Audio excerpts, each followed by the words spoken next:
June 7 ಹಾಗೂ 8ರಂದು ಬೆಂಗಳೂರಿನಲ್ಲಿ ವಿಶ್ವ ಬಂಡವಾಳ ಹೂಡಿಕೆದಾರರ ಸಮಾವೇಶ ನಡೆಯಲಿದೆ.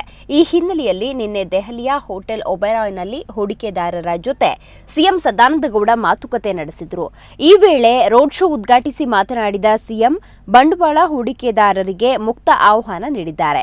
ವಿಶ್ವ ಬ್ಯಾಂಕ್ ವರದಿ ಪ್ರಕಾರ ಕರ್ನಾಟಕ ಹೂಡಿಕೆಗೆ ಯೋಗ್ಯ ಸ್ಥಳವಾಗಿದ್ದು, ರಾಜ್ಯದಲ್ಲಿ ಬಂಡವಾಳ ಹೂಡಿಕೆ ಮಾಡುವಂತೆ ಕರೆ ನೀಡಿದ್ದಾರೆ. ಸಭೆಯಲ್ಲಿ ಕೇಂದ್ರ ಸಚಿವ ಸುಬೋಧ್ ಕಾಂತ್, ಕೈಗಾರಿಕಾ ಸಚಿವ ಮುರುಗೇಶ್, ದೆಹಲಿ ಪ್ರತಿನಿಧಿ ಧನಂಜಯ್ ಕುಮಾರ್ ಹಾಗೂ 150 ಹೂಡಿಕೆದಾರರು ಭಾಗವಹಿಸಿದರು.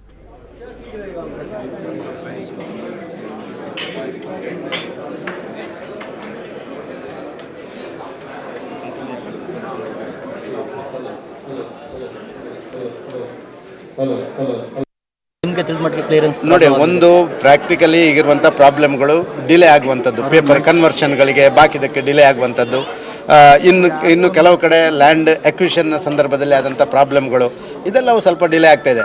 ಈಗಾಗಲೇ ನಾವು ಸೆಕ್ಷನ್ 109ಗೆ ಅಮೆಂಡ್ಮೆಂಟ್ ತರಬೇಕು ಅಂತ ತೀರ್ಮಾನಗಳನ್ನು ಮಾಡಿದ್ದೇವೆ. ಈಗಾಗಲೇ ನಾವು ರೈಟ್ ಟು ಸರ್ವಿಸಸ್ ಆಕ್ಟ್ ತಂದ ಕಾರಣ ಮುಂದೆ ಆ ನಿಗದಿತ ಸಮಯದೊಳಗೆ ಯಾವುದೇ ಪೇಪರ್ ಕ್ಲಿಯರ್ ಆಗಲಿಕ್ಕೆ ಬೇಕಾದಂಥ ಎಲ್ಲ ವ್ಯವಸ್ಥೆಗಳನ್ನು ಮಾಡಿದ್ದೇವೆ. ಸೊ ಎಲ್ಲೋ ಒಂದು ಕಡೆ ಈ ಅಧಿಕಾರಿ ವಲಯದಲ್ಲಿ, ಬ್ಯೂರೋಕ್ರಸಿ ವಲಯದಲ್ಲಿ ಡಿಲೇ ಆಗ್ತಾ ಇರುವಂಥದ್ದು, ಅದರಿಂದಾಗಿ ಸ್ವಲ್ಪ ವ್ಯತ್ಯಾಸಗಳಾಗುವಂಥದ್ದು, ಇದನ್ನೆಲ್ಲ ಸಾರ್ಟ್ ಔಟ್ ಮಾಡುವಂಥ ಪ್ರಯತ್ನ ನಾನು ನಮ್ಮ ಇಂಡಸ್ಟ್ರಿಯಲ್ ಮಿನಿಸ್ಟ್ರು ಈಗಾಗಲೇ ನಿಶ್ಚಯ ಮಾಡಿದ್ದೇವೆ.